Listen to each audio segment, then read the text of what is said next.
already looked into that. Now, I'll be explaining in a very brief, whichever has been not yet been discussed. That particular thing I'll try to explain here. So first we have taken as the molecule. My first molecule is carbon dioxide, then methane, then ethene. Okay, then this carbon dioxide, I just want to explain the structure here. So we see here that particularly in carbon dioxide, we have two double bonds. This pink one is oxygen and this blue is carbon. So we can see here carbon-oxygen double bond in each of the sides. In each of the sides, carbon-oxygen double bond is there. So already we have listened that if there is double bond, definitely one is going to be sigma, another one is pi. So there is pi bond and sigma bond. And one thing that we see that, you see here, this carbon bonded with oxygen, that is polar bond. But as a whole, if we consider the molecule, this is non-polar. So carbon-oxygen bond is polar bond, but when we find that there is a two similar kinds of bonds either side of carbon-carbon double bond, carbon with oxygen, then here what it happens is that this particular bonds becomes equal in magnitude and opposite in direction. That's why this particular bond is being restricted, they are rigid and becomes a symmetrical and take the linear shape. So there is a cancellation. That means the bond cancels each other. That means how they are cancelling each other, as they are being the equal in magnitude and opposite in direction. So this carbon-carbon double bond, carbon-oxygen double bond, being a polar, whenever it comes to both the sides, it becomes non-polar due to equal in magnitude and opposite in direction. So they cancel each other. So they are being balanced here now. They are getting 180 degree and they are linear in shape. Next one is our methane, a very important compound in organic chemistry. Carbon is bonded to 4 other hydrogen atoms. We can see here in this particular bond. So single bond, definitely these are all covalent bonds, as we have taken the organic chemistry part here. Methane is an organic compound. So here we can see that carbon is attached to 4 other hydrogen atoms. This particular arrangement is such that they are forming a tetrahedral shape, forming a bond angle of 195 degrees. So here, this bond is strong enough, and we can see the application of methane in different fields in our practical life also. So I am not going into it in detail very much. And this is ethene, you can see here. So here we have carbon-carbon double bond, and these two carbon with double bonds, and we are having 4 hydrogen atoms here. They are forming a trigonal planar geometry. They are forming a trigonal planar geometry, means sp2 hybridization. So here we can see the s orbitals and unhybridized p orbitals.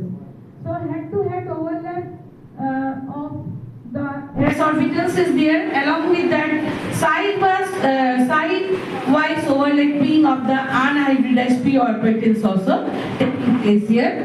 So making this particular bond, that is sp2 hybridization and 120 degree. It is approximately, not approximately, exactly whatever we find in experimental case, it is 117.9. So we can consider it 120 degree. So it becomes a trigonal planar geometry. And in this case, what we find that carbon-carbon double bond is the rotation is being restricted. So whatever we see this, as the rotation of the carbon-carbon double bond is restricted, so the molecule is very rigid. So here goes the explanation. I am not carrying it too long. And Next, we are having the formation of some chemical compounds. So already my dear colleagues and my friends already so much of discussion we had. Now I want to tell a particular thing. We have seen molecules formation, derivation of molecule. We have seen the number of electrons, how they are being arranged in different shells. How many electrons will be there in the shells, that also we can see by 2n squared formula by which was being given by Bohr. So all this we have already seen it. Now one just thing I want to discuss here is the most important, why do atoms combine? The first and foremost thing is that when we are explaining why do atoms combine, so when we are explaining this particular part, atoms combine in order to attain the stability. That is by forming molecules. The thing is that, do all the atoms combine? All kinds of atoms combine? No. If this is, this doesn't happen all the time, because some atoms are already having their stable electronic configuration. Now when we are having this concept, just asking for everybody that, suppose I am stable, I am standing here, so I don't need any support, right? So I am talking to you all, so I am fit and fine, healthy, and I am talking to you all. I don't need anyone's support. So I become inert, means I am non-reactive. I am not entering into any kind of chemical combination. But those who have fractured legs, broken bones, what do? They are going to take someone's help. They need some stick, they need some support of their relatives, friends in order to attain the stability. So that is what comes into chemical combination. Whenever we are unstable, we try to attain the stable electronic configuration. How it happens? This happens by forming molecules. So here we have formed the molecules. So here comes the valency, that is the combining capacity, by giving or by taking, receiving electron, losing electron. If we gain electron, we are negative, that is anion. If we release electron, we become the positive, that is cation. So if we are having the concept of cation and anion, and we know their valencies well, which is the combining capacity, then we can easily form the chemical formula.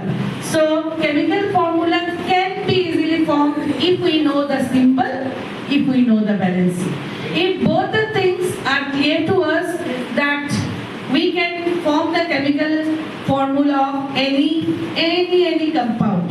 So this particular concept we need to know. Here we have formed aluminum chloride, aluminum 3 plus and chlorine minus. So 3 chlorine ion will be here, as the valency of aluminum is 3 plus. So we are forming. I am not going to it in much detail because my friends already they have discussed. I don't want to take so much of time. So aluminum chloride, magnesium valency 2 and sulfate radical, that is 2 minus, forms magnesium sulfate, zinc 2 plus and oxygen 2 minus and forms zinc oxide, a stable ionic compound we can say. So thank you everyone for keeping patient and listening to me. Thank you very much.